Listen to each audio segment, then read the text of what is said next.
Concernant Fidji et Dylan, vous avez dit Fidji et Dylan sont des personnes malsaines, ce sont des acteurs. Ils se croient au-dessus, ce sont des personnes associables, hautaines. C'est ce que j'ai ressenti. On a dit ça quand? Je travestis pas vos mots. Non, pas du tout. On a dit ça quand? Pendant une interview. Dylan et Fidji, j'ai vraiment été déçue. J'ai pas envie de faire un livre sur eux, ça servirait clairement à rien. Mais en fait, dans cette aventure, moi, à un moment donné, j'ai beaucoup donné pour Dylan. Je l'ai vraiment apprécié énormément. À un moment donné de l'aventure, Dylan a beaucoup été là pour moi. Mais finalement, il m'a déçue. Et il y a eu beaucoup de manipulation. Et je suis déçue d'eux. J'ai plus rien à dire sur eux. Juste qu'il nous a beaucoup manipulés. Ouais, mais après, tu peux pas reprocher la manipulation. Tu peux pas reprocher tout ça. Alors, oui, sachant que c'est un jeu. On aurait pu le faire, en fait. Moi, j'ai pas envie de les pointer du doigt. Oui, certes, c'est des personnes hautaines. Parce que nous, quand on est arrivé le premier jour, à peine ils nous ont calculé, ils sont mis à l'écart. Donc ça, on l'invente pas. C'est des personnes manipulateurs. C'est vrai, on est dans un jeu.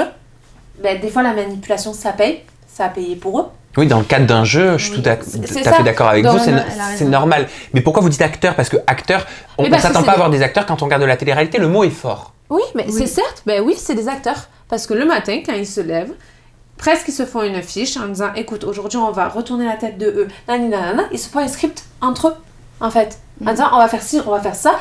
C'est des personnes en fait qui peuvent jouer un double rôle pour manipuler.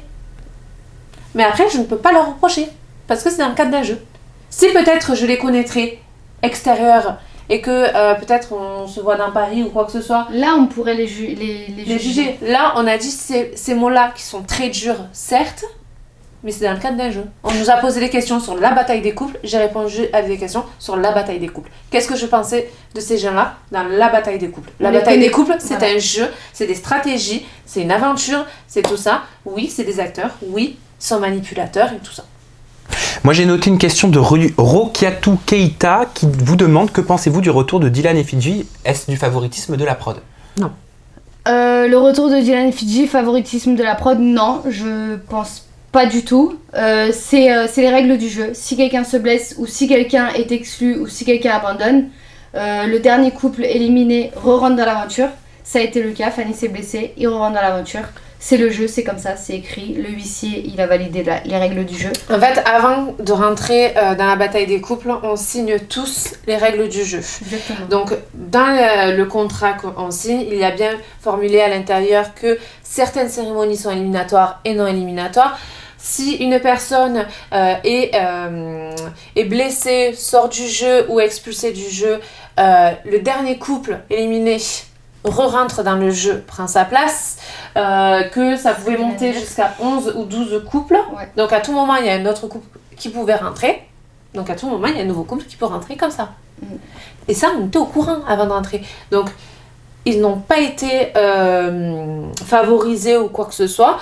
Après, le seul truc qui est bizarre, c'est qu'ils étaient persuadés de re-rentrer. Oui.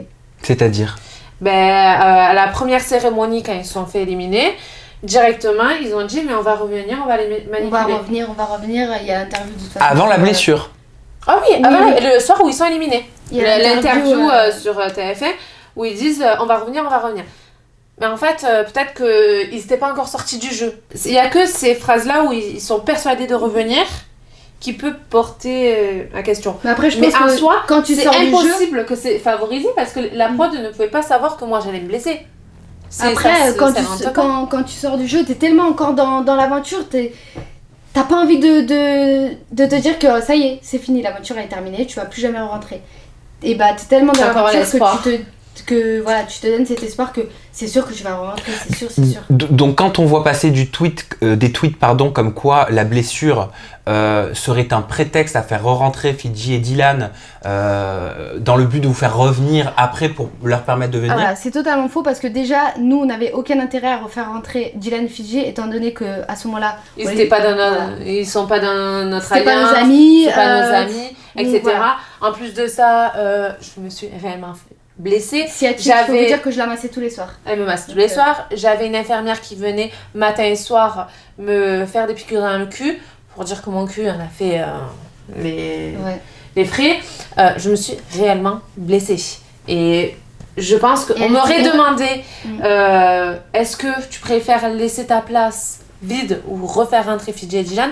Personnellement, j'aurais dit on laisse ma place vide. Voilà. Mais c'est comme ça, c'est les règles du jeu. Il faut refaire rentrer Fidji et Dylan. Ils ont une deuxième chance et voilà.